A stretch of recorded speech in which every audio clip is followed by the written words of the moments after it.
Welcome to the Ram Dass Fellowship live stream. It's great to come together with people from around the world to deepen into these teachings of Ram Dass and Neem Karoli Baba with incredible and brilliant wisdom keepers of our time. I'm Jacqueline Dobrinska. I'm the Community Outreach and Education Director for Love Serve Remember Foundation. And you are the Ram Dass Satsang, the community, whether you have been here for 5 days or 50 years. This is our spiritual community coming together. You know, in Buddhism, they talk about satsang or community being the most important of the triple gems. And in these times, it feels even more important in some way, in a lot of ways. It's a place we can go to remember truths and practices, which are really easy to forget. We come together and we share experiences and inspiration and curiosities and wisdom. And it reminds us and each other of that loving awareness that is our true nature. So that's one of the purposes behind these live streams, is to learn from each other and from these great wisdom keepers. So before we begin tonight, just a few things about how we're about to proceed. So our topic is resonance, integration, and catharsis with John Forté, and I'm really excited to unpack that title. We're going to spend about 75 minutes together. The first half, give or take, John's going to share some stories with us. And the second half will be me asking your questions. And you can ask your questions at any time. Just type in the chat wherever you are watching from. And the beloved Gina and Jara are on the back end, and they'll be sending us your questions, and we'll try to answer as many as we can. So I invite you each to settle into your space and just to recognize the many hearts and souls that are connected through time and space as we come together to be in this satsang together. And so from that space, we will welcome John Forté, who has a long history with Ram Dass and his teachings. Many of you may know him from his recent incredible and transcendent new album, Vessels, Angels, and Ancestors, which was released with Soul Land Records a few months ago. And if you don't know this brilliant album, we'll start in a few minutes with one of the tracks. John is a Grammy-nominated recording artist. He's first known for his work with the Fugees. He wrote and produced songs from their 1996 multiple platinum album, The Score. He's also an activist, filmmaker, and writer. And his lived experience and that activism go hand in hand. He gives unyielding support to criminal justice reform initiatives that are rooted in ending mass incarceration and systematic injustices. He's performed at the White House numerous times during the Obama administration and has contributed his voice and music to Time Done, the Schools Not Prisons tour, Vote for Justice, and most recently, California's For Safety and Justice's Progress Not Prison campaign.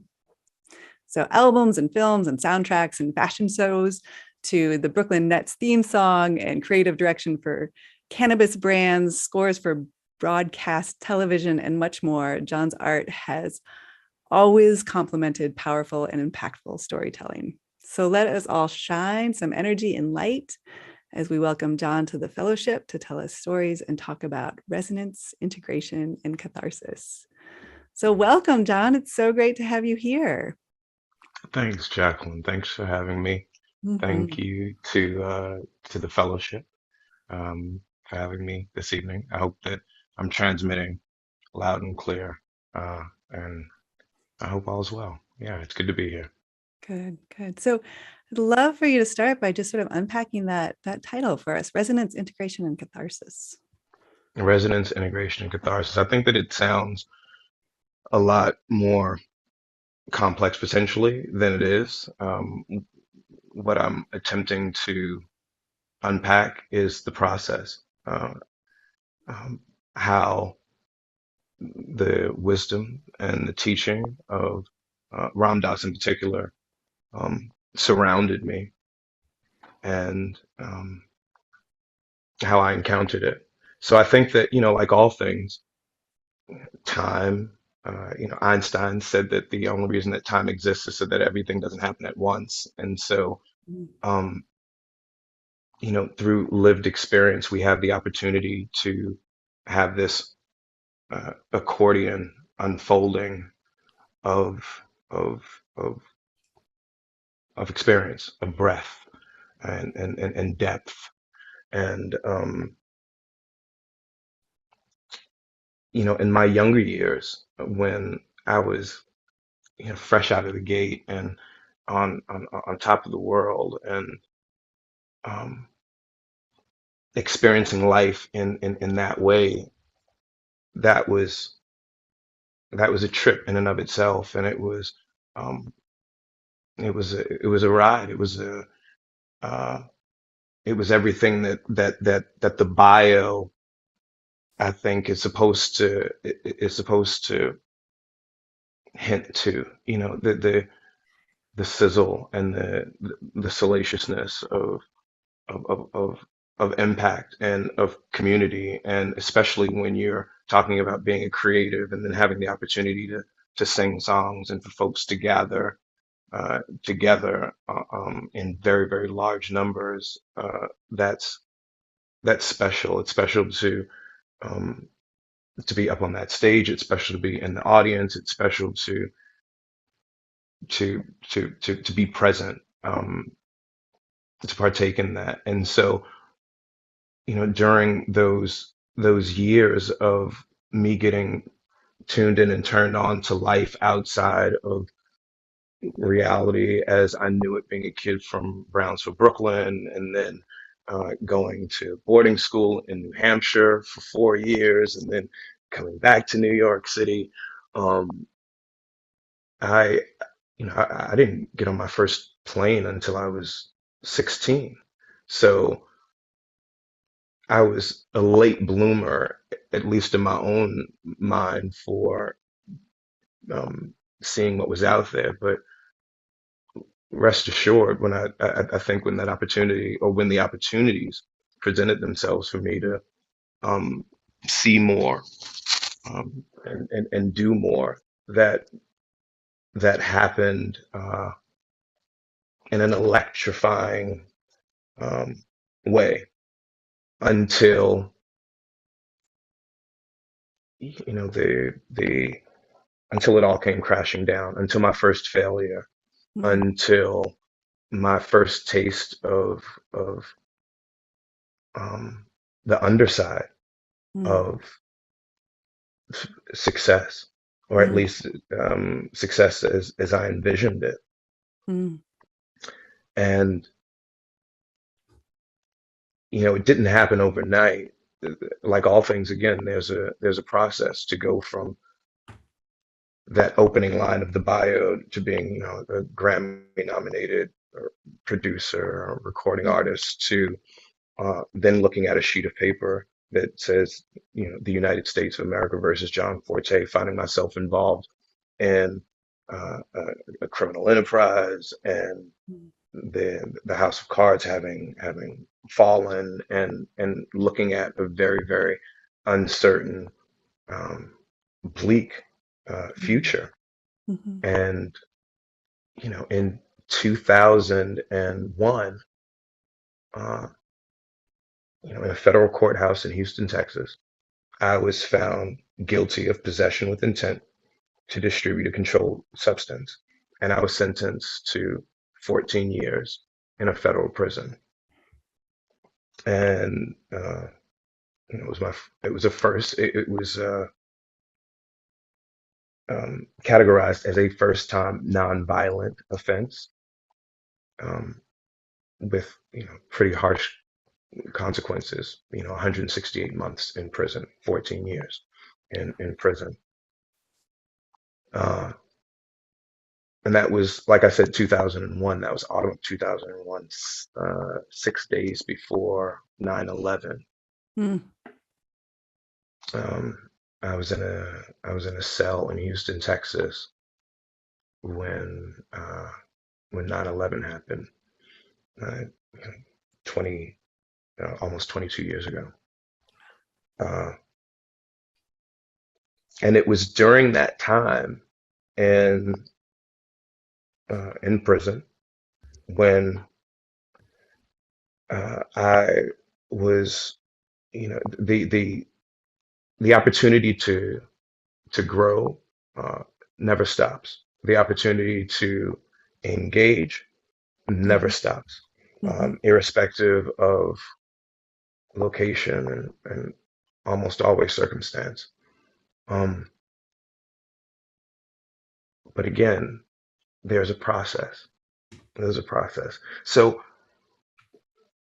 I was first given a copy of Be Here Now when I was in a federal prison in Loretto, which is Western Pennsylvania. And that was when I uh, read Be Here Now. Mm. And,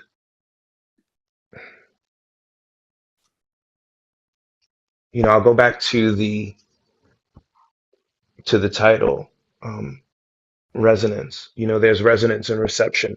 You can be privy to something without necessarily absorbing it or soaking it in.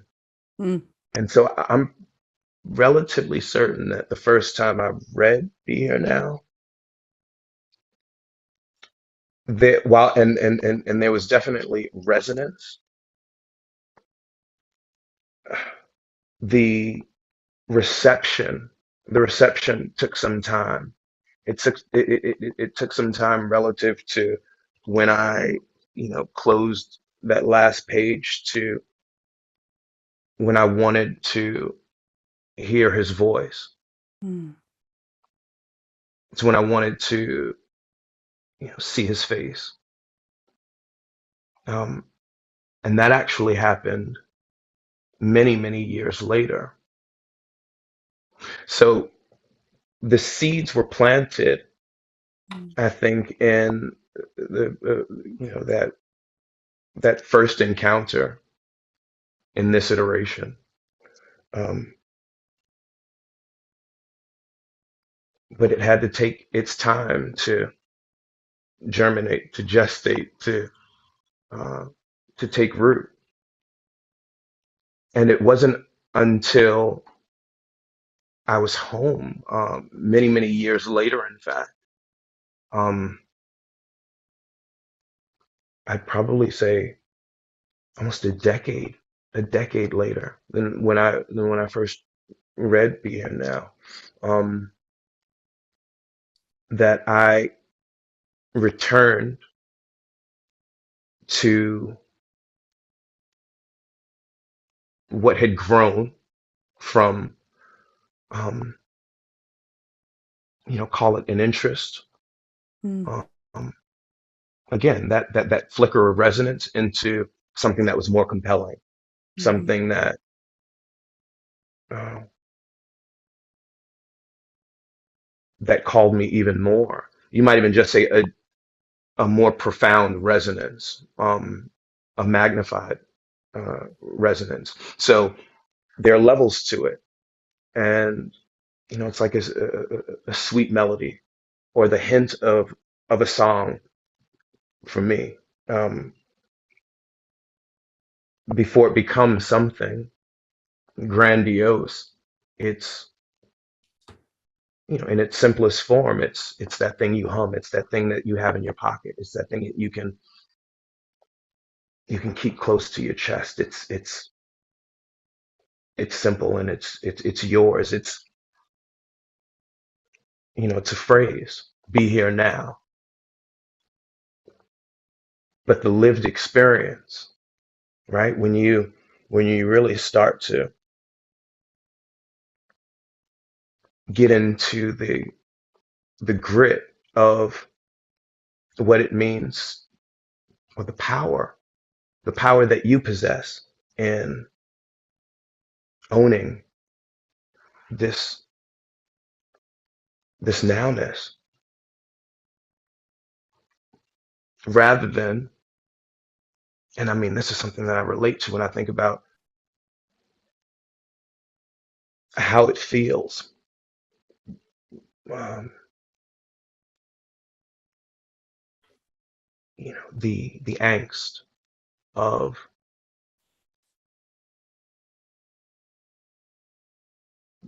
not being able to correct your past and not being in control of what's to come, which is oftentimes exacerbated by, the constructs that are around us that reinforce our ideas of who we are and what we're supposed to be and what we're supposed to look like and how we're supposed to sound and all of that within our so-called society, right? That's our contract, right? When a person shows up in a uniform, depending on what that uniform is, well, we know that we need to start assuming roles and responsibilities to engage. Yeah. So the process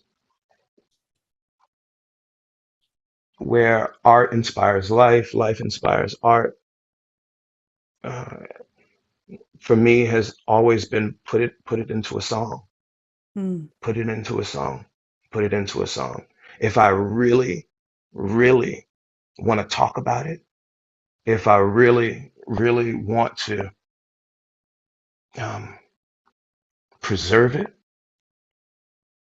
in the amber of time, Love that. put it into a song. So this is a great segue because we were going to start with your song Ancestors, but I jumped right into the title. So I'm curious if you would tell us a little bit about what was put into that song, and then we can play that video and come back and keep talking about some of these things. Yes.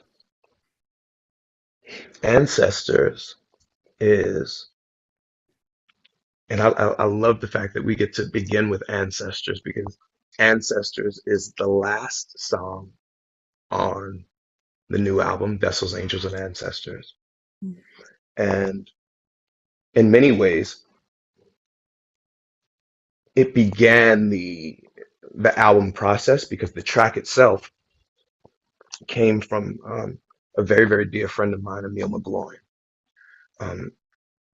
I don't know, maybe a year, no, it must be more, a year and a half ago.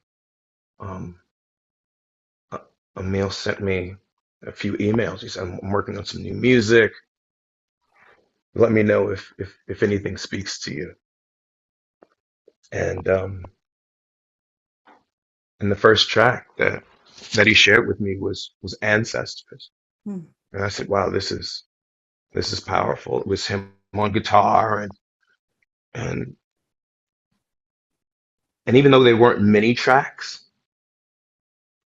there was a dynamism, there was a movement. There was a story that was already being told before I wrote the first lyric. And Ram Dass, his words bookend the experience that is my album, Vessels, Angels, and Ancestors. It begins. We hear him grounding us. The let's call it the intention of the experience, and then by the time we get to Ancestors,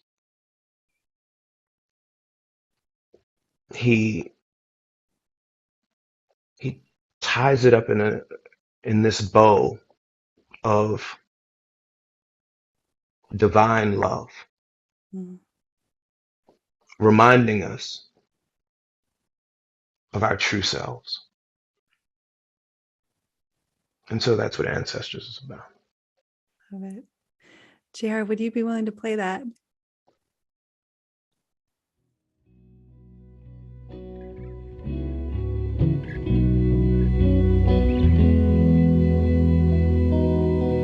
Do believe it's accurate.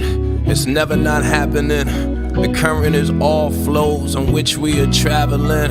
The wind in my sails is the air in my diaphragm. That which is not love will pale in comparison. Avarice and average men with arrogance. I rub shoulders playing tennis in Greenwich with them.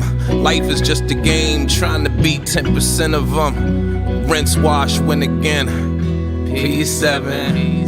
Good Lord, bless the seedlings and the hands that keep them. The air above them and the lands underneath them. It's not enough to love them. She said nurture, then you free them. Only those who take advantage ever keep them. Steeped in tradition, the old heads spoke, so we listened. And a few of us remembered what was whispered. Play hard, play fair, play your position. Walk good, be well, be the difference.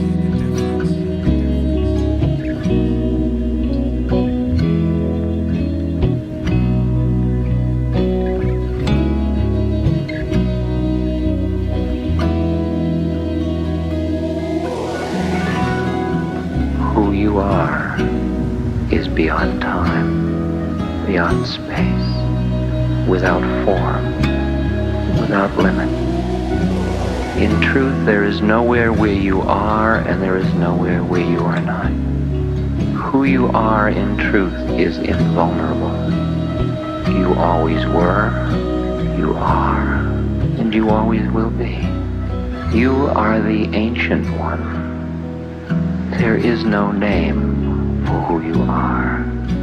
Through a quiet mind, an open heart, an honoring of incarnation, a learning how to live on every plane simultaneously, impeccably. Become, know your original face. Rest in love, love, love.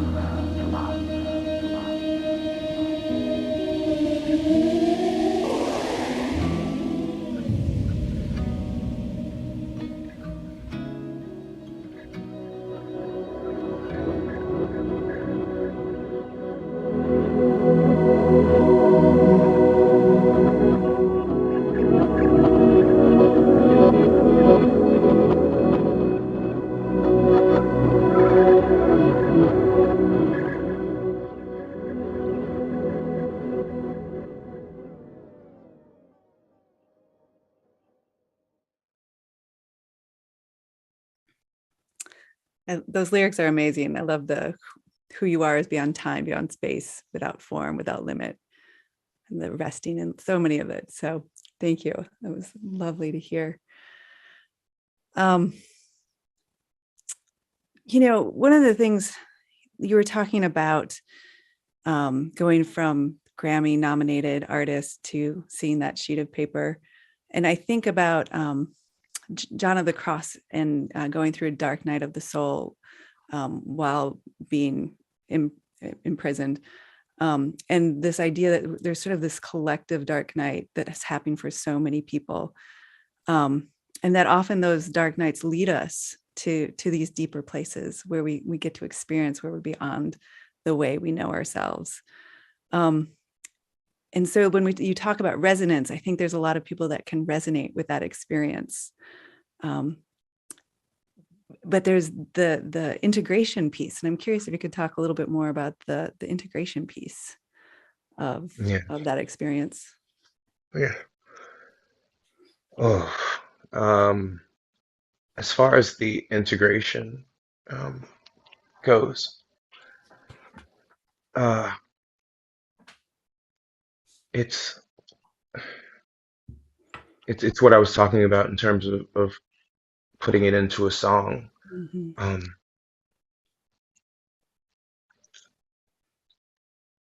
You know, the wisdom of Ram Dass, and I mean there are a handful of others, but we're here to talk about Ram Dass. Talk about them. We can talk about them. Yeah, and so it, you know, it touched me in such a profound way that I said, how do I now how do I now spread the good news or spread what feels so good to me? Yeah. I don't want to keep this to myself. And that's what the integration component is all about. That's Mm. how do I put this into practice that reminds me of the story and the stories that speak to me. Even if I'm not necessarily aware of why there is resonance, Mm-hmm. when there is resonance, I've learned I have to pay attention. And, you know, the willingness to integrate any of this profound wisdom into my art, um, Mm. it's it's me weaving in these other stories that matter into my story. It's a tattoo. It's Mm. why I've done this. Um, it's why I do this. Mm. But I also know that, what works for me may not work for others. Um, and that, again, what works for others may not work for me. So how do I find how do I find that balance, um, to be able to celebrate, uh, the the good news, Mm. while at the same time knowing that, again, just because it's good for me doesn't mean that it's going to be good for someone else. I don't subscribe to this notion that, that there's this sort of universal one size fits all solution. Yeah. I am in the proverbial business of,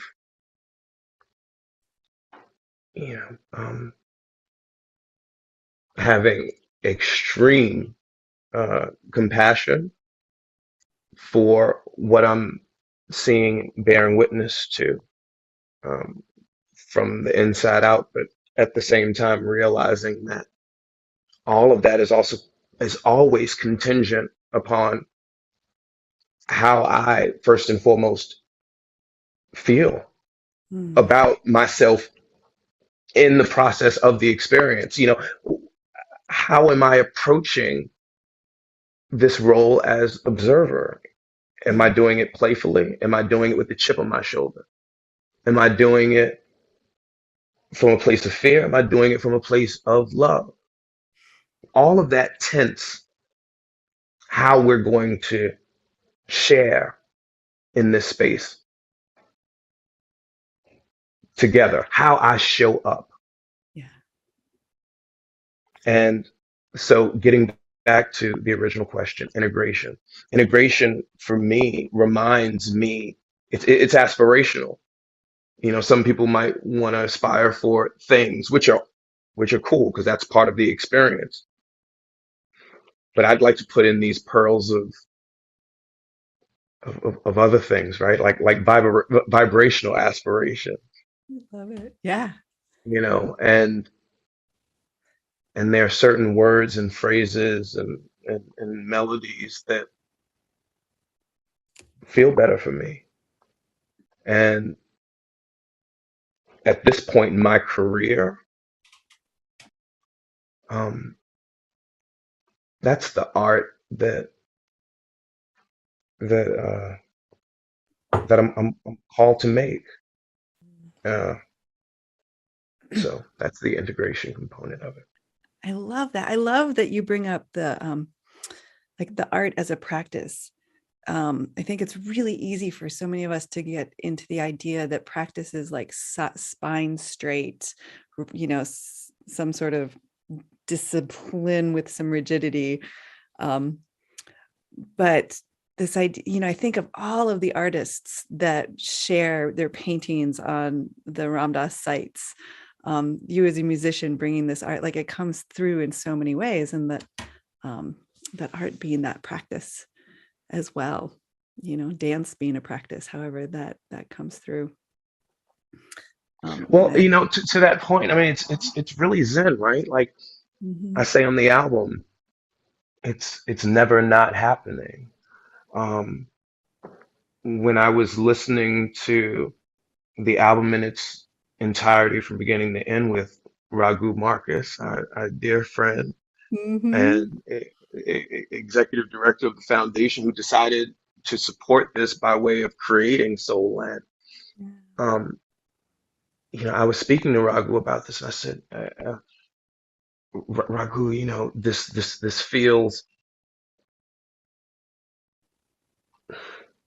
this feels hand in hand with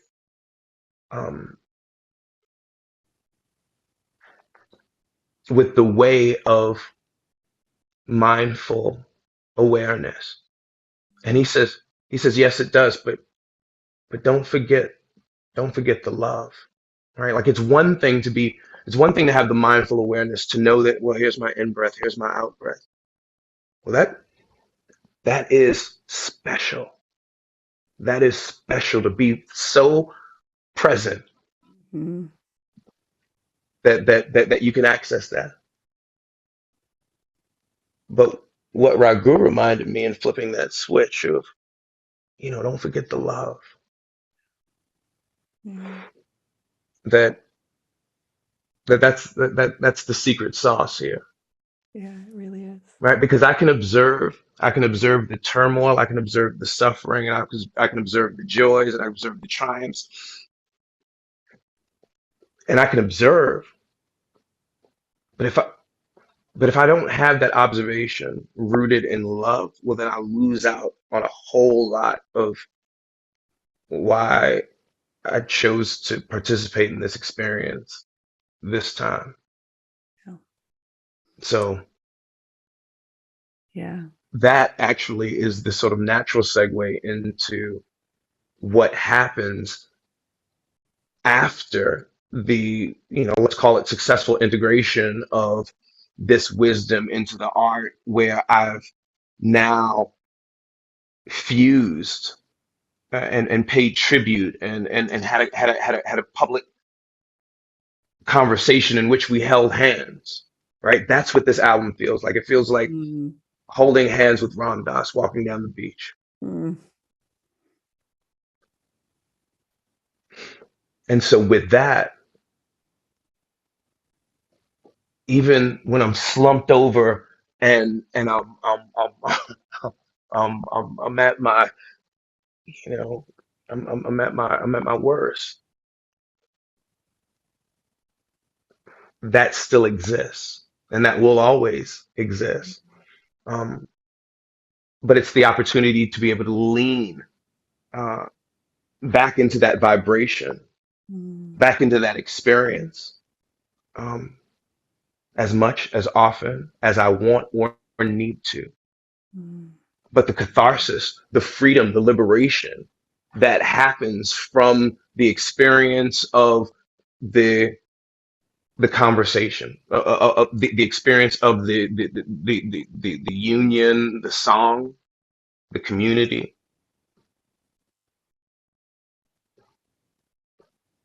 I mean, we do that again and again and again and again. I don't think by design it's to just have it and to let it fade away and to never see it again. I think that once you've realized you can access it, hold it, manifest it, touch it, feel it, well, then now it's yours to do it again and again and again. Therein, I think, lies the power, the opportunity, the humility. Yeah. I'm not sure I'm totally hearing this part correct, so please correct me if I'm wrong. But part of what that reminds me of is like we lose it all, like we just lose it, right? And then we have the opportunity to start again. And that's the part Sharon Salzberg talks about. That's the part that's so key, is the starting again, the recognizing. And even when we started this live stream, this idea that we're constantly forgetting. And then we have these touch points to help us remember, whether it is community or these songs. I love like, how do we hold our vibrational tone? And that, I lose the tone. And then the song like helps me come back to, oh, I know how to hold this. Well, that's also, I think to lose it is almost like a misnomer. Hmm. I don't think that there's sadness in losing. I think that's almost like exhaling, right? Because what Mm. happens if you just try to hold in the inhale? Oh, it feels good until you're unconscious, Yeah. right? So there's the balance of the breath where you have to let it go and then you have to bring it in. You have to let it go and you have to bring it in. And that's the dance. And that comes with our wisdom. That comes with us, uh, having these gyms, having access to them, and then doing something so foolhardy. And oh, how could I? Well, yeah, that's a part of the experience. It's a part of the experience to just forget and to remember and to Yeah. forget and to remember. Yeah. Um, yeah, yeah, Yeah. yeah. I think trying to stay here is an exercise in futility. Yeah. Um, I think the joy is in recognizing, oh, it's beautiful up here, and then I can come down Yeah. and realize that, well, there's beauty here, or there's the experience to be had here, and then I'm back up. So imagine you imagine being on a trampoline. Yeah. Imagine being up and down on a trampoline, right? It's when you come up, you've got this view, and you've got this and you can see we're in the Hollywood Hills. It's Mhm. the sun, and we're at the apex of the jump. We're seeing the sun, but the sun is going down. And then we get back down, and we're seeing all of our friends down here, and it's cool. But then we're back up, and it's the beauty of the bounce. Yeah. Yeah. I mean, I think about that in terms of Yeah. just like the ups and downs in life, but I also think of it in terms of like the planes of conscious, how we're, shifting through planes of consciousness. And one of the things that Ram Dass says that really just comes to me all the time is that we're not meant to be just at one. We're meant to be able to easily move between them. And I love that trampoline image of moving between those states. Um, yeah. I'm curious if we could back up just a little bit. You talked about the when you came to be here now, and it sort of planted some seeds, but they didn't really, they slowly grew in the background, right? And I think so many of us have that experience of like some seeds get planted and then you fast forward your 10 years, you're like, whoa, how did this happen? How did I come here from there? And so I'm curious if you could tell us a little bit more about that experience for you, how those seeds grew to the point where you were now holding hands, walking down a beach with Ram Dass. Hmm. So I encountered, I'll just remind everyone listening, including myself, that I read Be Here Now when I was in a physical prison for the first time. But it wasn't until, many, many years later when those seeds, sprouted and rooted and Mhm. blossomed into something that I had to um, I had to have more on display around me. It's again, thinking about flowers. Think about Mhm. those flowers that you bring home and you put into a vase. You bring them out of the garden and then you bring them inside the flowers behind you. Uh, there was a point in my life when I was not in a physical prison. I was, but I was in a very, very uh,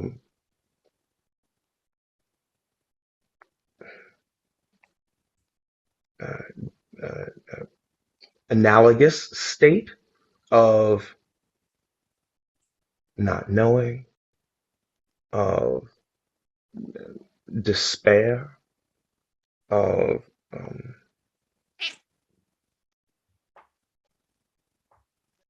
uh, having my faith and very purpose questioned. So when I encountered not just the words, but the vibration that accompanies the words many, many years later, it it was like a familiar voice. Mm.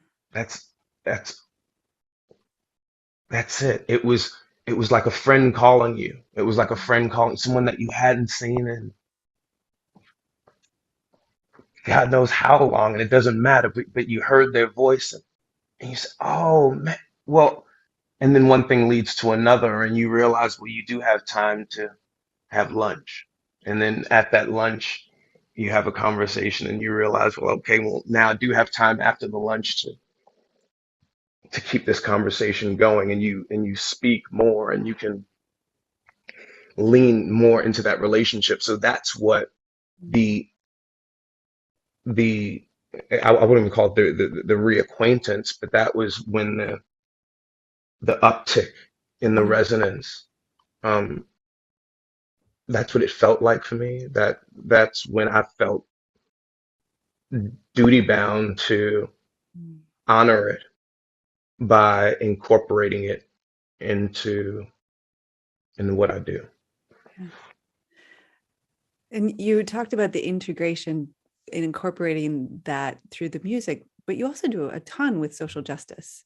And I'm curious if that informed it or how it informs some of the work you do. He talked a lot about, how to help and how to show up with an open heart, all those things. Well, there's something that's funny that happens with that awakening in oneself with an awareness of your it's an awareness of your responsibilities, Mm. uh, not just to yourself but to community, because what you realize is that whatever I do to myself invariably impacts and affects the community, right? There is no other. Yeah. um, so what does that mean? As good as I can feel in doing um, or being the recipient to wisdom, not or let's say to knowledge, wisdom, and understanding,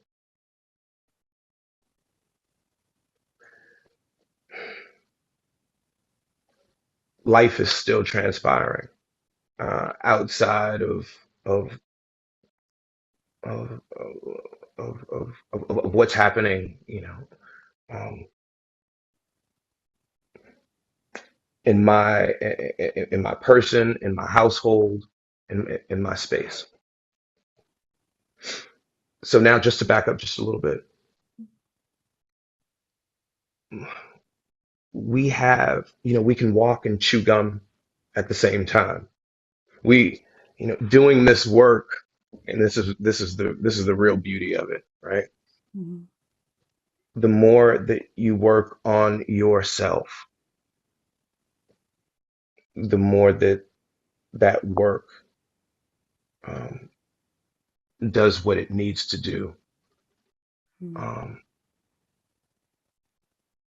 in ways that we can't begin to, I think, quantify, or we can try to imagine. That's fun, but I think really, um,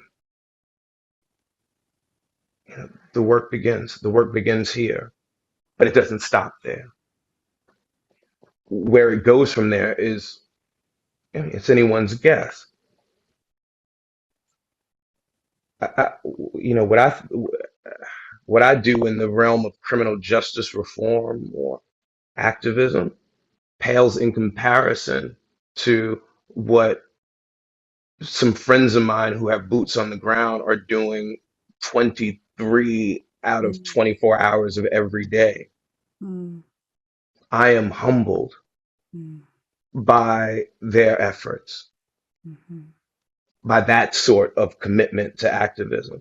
So I do what I can when I can,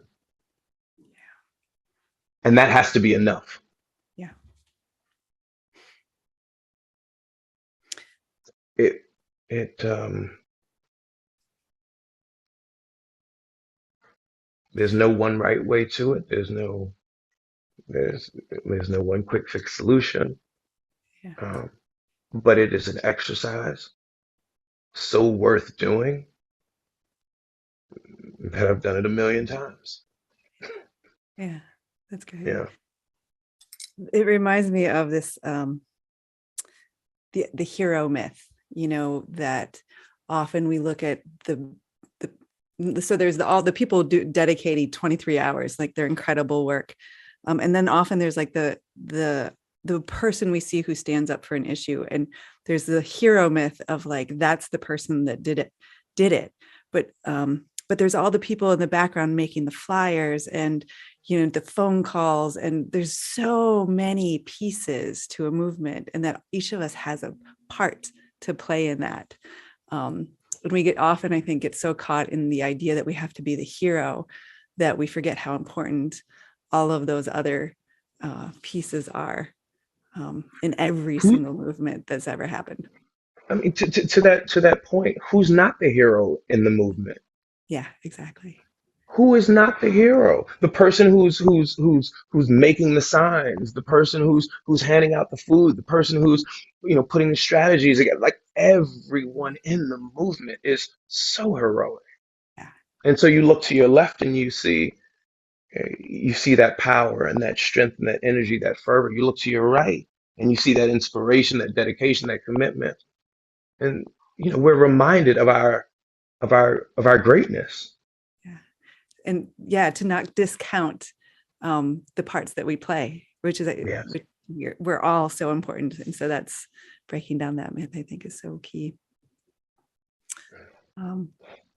Yeah. So for those of you out there watching, you are welcome to put questions into the chat for anything that you have to ask John. And we have one cue from Austin. This might be referring back to a little bit earlier. But Joseph Campbell said that when you follow your bliss, the universe will open doors where before there were only walls. And he asks, what was the process like for you in finding your bliss in creating music? Mm. It's continuous for me. I'll be super candid. The greatest bliss that I've found most recently um, is,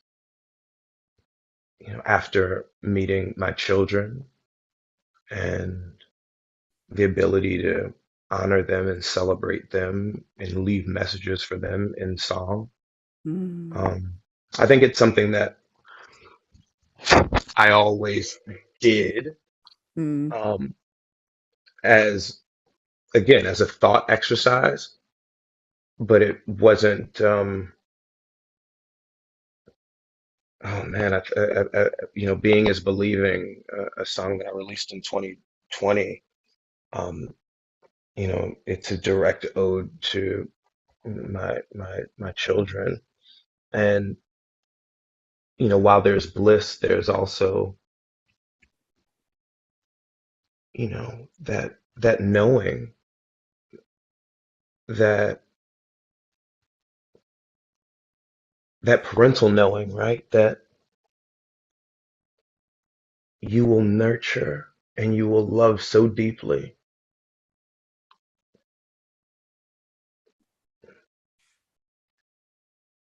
And that is going to be the that's going to be the juju that's going to,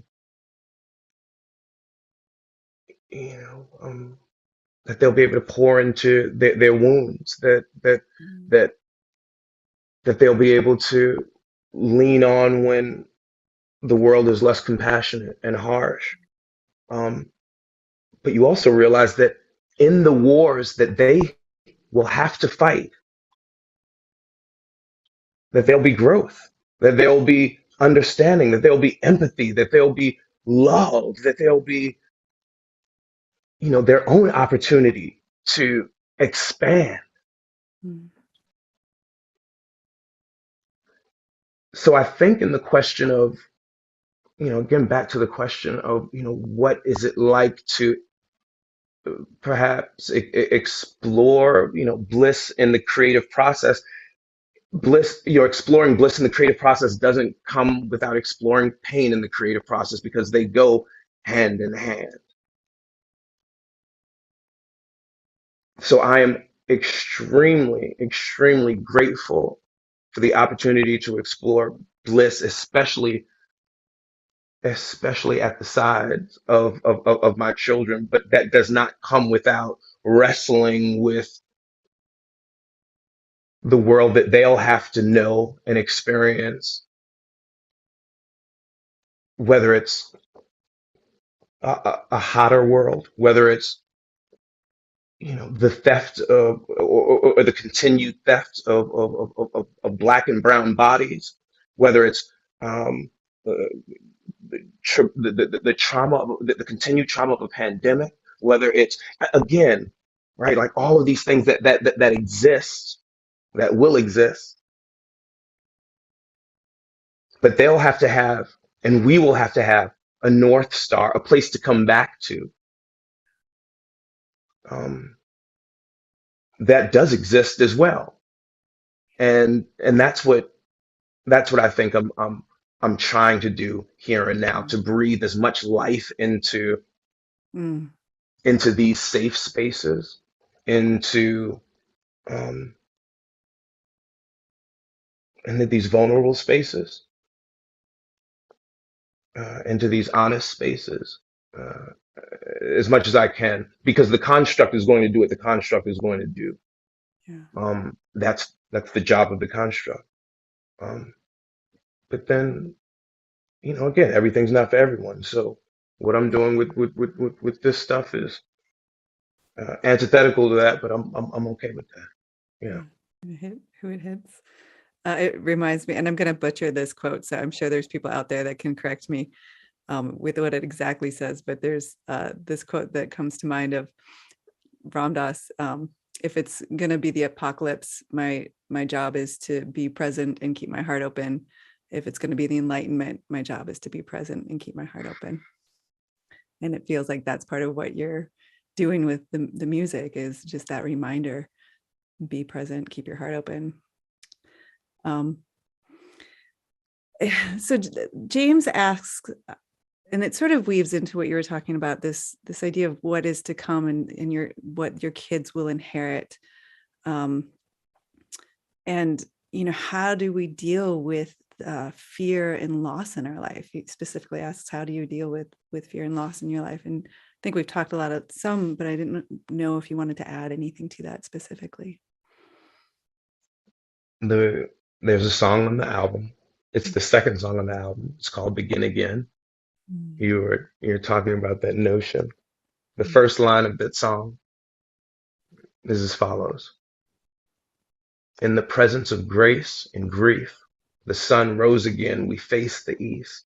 Take a breath, hold it in, release. We are precisely where we're meant to be. So, in the presence of grace and grief, the sun rose again, we face the east. These things, in the presence of these things happening, uh, you know, so long as the sun rises, and as long as we have the opportunity to see that sun, well, then there's an opportunity there, and there's a reason. Dare I say, not only an opportunity, but a reason Mm. that there is an opportunity to continue to see that light that exists.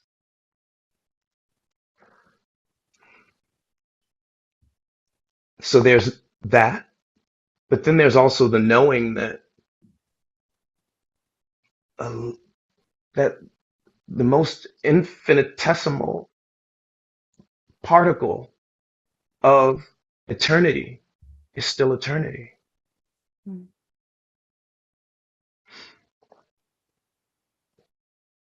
And I'm not a scientist, but I do know that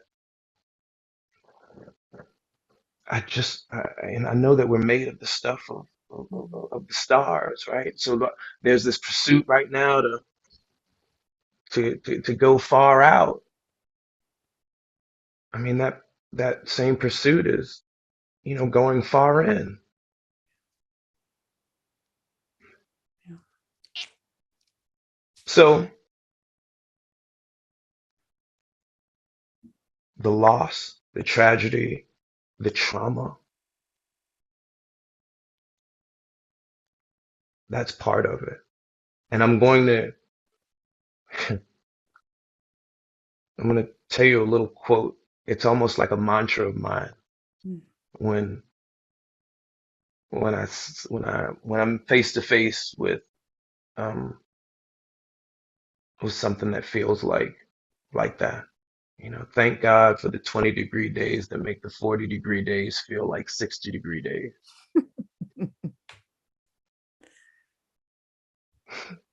That's great. Were it not for those really, really cold days, then those days that are a little bit warmer, oh man, they wouldn't feel like spring. Yeah. So I I sit before you having a lived experience that was not always, roses. It was not always triumph. But I'll say in the wake of my lived experience and in the midst of my lived experience, it just feels so much better now. It just feels so much better from where I sit Mm. because I can appreciate this exchange so much more now. It's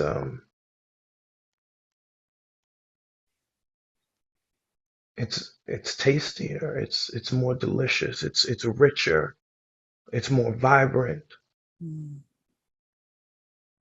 There is more grace here, there is more love here, there is more compassion here, there is more trust here, there is more understanding here.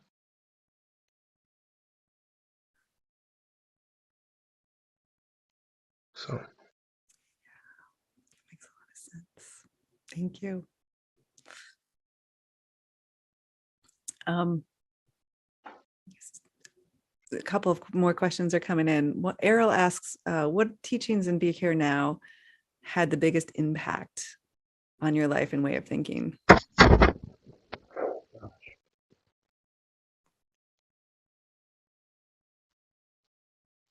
I can't extract Yeah.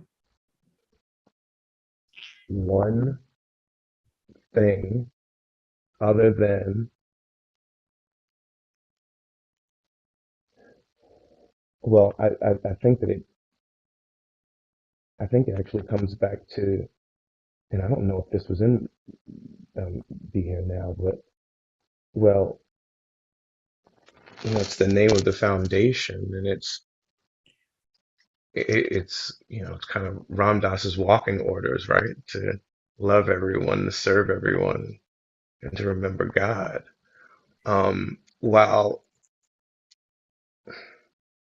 While that might not necessarily be a page out of Be Here Now, it is a direct nexus to that mantra, which is, I must say, which is not my personal mantra. but it is one that I respect as Ram Dass's, his orders. That was it's what it's what he was told. Like, all right, go back to the West now, and this is what you have to do. Mm-hmm. It's like, again, being given your name and then being given your mission. Mm. Mm. In the story, in Ram Dass's, journey, in his personal story of being given his name and being given his mission, well, I'm reminded of my own story of being given my name and being given my mission. And so I'm constantly reminded. I look to my left and there's Ram Dass, right? I look to my right and there's Alan Watts. And so, well, what are you reading? I'm reading the Bhagavad-Gita, and a person over here is reading. Well, that's the joy of it. Yeah. The not knowing can be paralyzing. It can be so scary, right? I'm not trying to take away. I'm not trying to lessen that for anyone, right? Like it can be fucking terrifying. Mm. But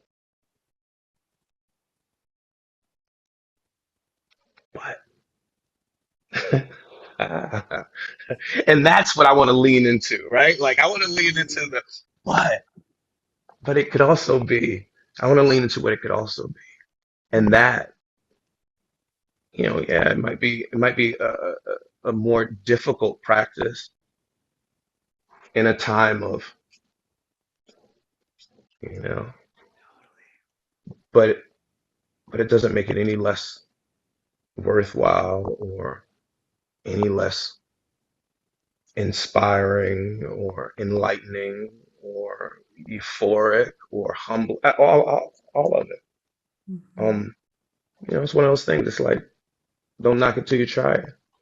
Um, yeah, yeah, yeah. I love it. Jacob asks, and I think we've talked about this, but again, if you want to be more like drill into it a little bit, how music and spirituality meet. How do you view music and spirituality as something that meets Harmoniously and sometimes dissonance. Mm. Music is the great universal language as far as I've lived it and known it. A sad song, a happy song.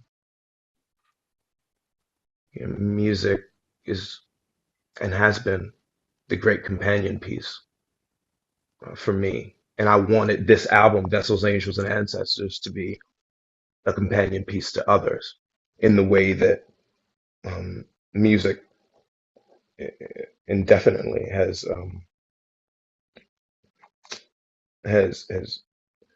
blessed me.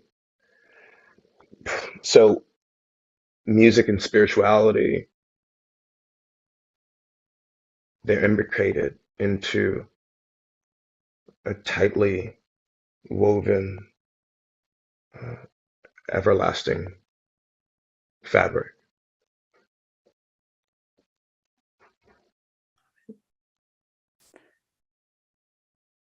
So we are here, this is the Ram Dass Fellowship. We focus on community. Sue asks about your community, specifically spiritual community. Was it available when you were inside the prison system? And I'm curious about your community, like community in general in your life as well, how that informs you. Community is everything and has been everything to me long before I knew that. Mm. I knew very, very deeply inside that I would have just a richer, a more vibrant, a more qualitative uh, experience collaborating with others. That's definitely been a mission of mine. You know, looking for my tribe, uh, and I think that in putting, you know, the energy and the teachings into song, that's been my way of uh, casting out the message to to find my people. Mm. And you know, oh man, if you ask me like, how was I buoyed while I was away? So like I said, I went away in 2001.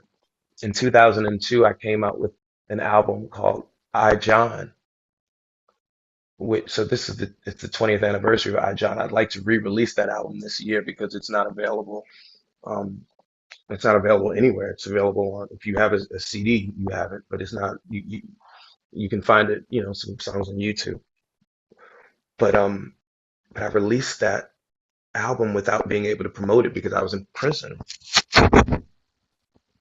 And all throughout, oh, you Oh, guys we lose lost me? you a little bit. Try again. Sorry. Oh, well, you're back. You're back. Okay, am I back now? You Yeah, have you me? sound good. All right. And so, all throughout that experience, I was receiving letters, correspondence from family, friends, and strangers, supporting me. But a lot of that support came by way of people who heard the music. Uh, you know, interestingly, and I mean, I was receiving mail from, and this is 2002. People saying, "Oh, there's a song on your album that, you know, my wife and I we got married to, and we're in Japan." And if you're in Japan, I'm in prison in Texas, and you're in Japan, hearing my music, getting married, writing me a letter. So not only did you, you know, include this music at your wedding, but you took the time afterwards to handwrite me a letter and to put it into an envelope and to put a stamp on it and to actually mail it. So, so I had a number of instances like that, that, like I said, they buoyed me. They lifted me right on up. Um, but then they were awesome, awesome individuals, men that I now, you know, think of as family, Mm. that I met through those years inside. Brilliant men, compassionate men, um, you know, elegant, dignified men, responsible, you know, anything that. But yes, in that place. So I I know in my heart of hearts, community can be found anywhere and everywhere, and especially in what we might think of as the darkest of places during the darkest of times. You know, there might even be an argument to say that that's when that's when your megaphone or the light you shine, um, might be at its brightest, or its greatest amplitude. Yeah.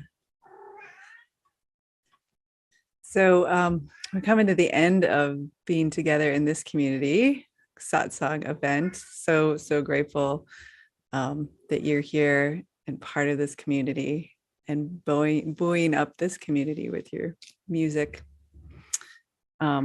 It's powerful.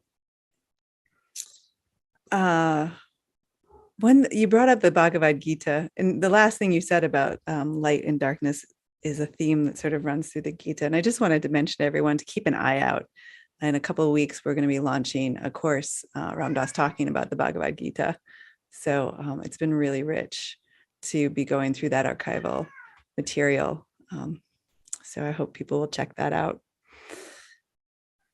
So I just want to give you a really big thank you for showing up, for doing what you do, for sharing your wisdom here this evening. I want to also give a big thank you to the people on the back end for making this happen, Gina and JR, as well as everyone else. And a really big thank you for all the people that showed up to tune into this. These events, most of what we do is free and by donation. So if you want to consider supporting this financially, you can text SOTSONG to 91999 and there'll be a link in your chats as well. And know that you can rewatch this live stream or share it with your friends. So you'll simply go to ramdas.org/livestream-replays, and that link will be in the chats as well. And keep an eye out. We do these every month. We also have meetups where we connect as a community to chat around various themes. We have some affinity groups as well that you can sign up for, where they look at specific topics from a particular perspective. So it's lots of ways to actually have face-to-face connection with people within the community. So anything else coming up for you that you want to share? Well, you mentioned the Gita, and maybe the one thing I'll share is what I think of when I think of the Bhagavad-Gita, and I think of the opening. I think of the opening scene. I think of the beginning of the story, which you and I have spoken about.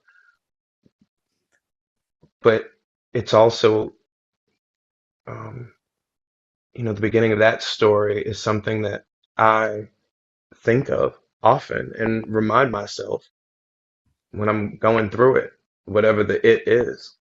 And it is the fact that everyone is fighting a battle. Every being that you see, that you can bear witness to, and that can bear witness to you, is going through it in some shape, form, or fashion. And knowing that, I mean, yeah, you can forget, you may want to give somebody the bird and they cut you off in traffic, but man, to just have that seed planted in you, you'll remember when you'll need to remember. Yeah. So, yeah, we're all going through this human experience, and it is not an easy thing to navigate. That's a fact. That's a fact. All those inner battles and navigating. So we're all in it together, hopefully. That's where I hope we can move to. So yeah. Thank you. Yeah, thank you. It's been such a joy getting to chat with you. I just so appreciate how you show up in the world. So thank you for sharing that. Thank you to the fellowship. Thank you to Gina. Thank you to JR. Thank you, Jacqueline. Thank you all for sitting with us and entertaining us in this conversation, and for joining in. It's really awesome. Yeah. All right. So we will see you all next month. Be well.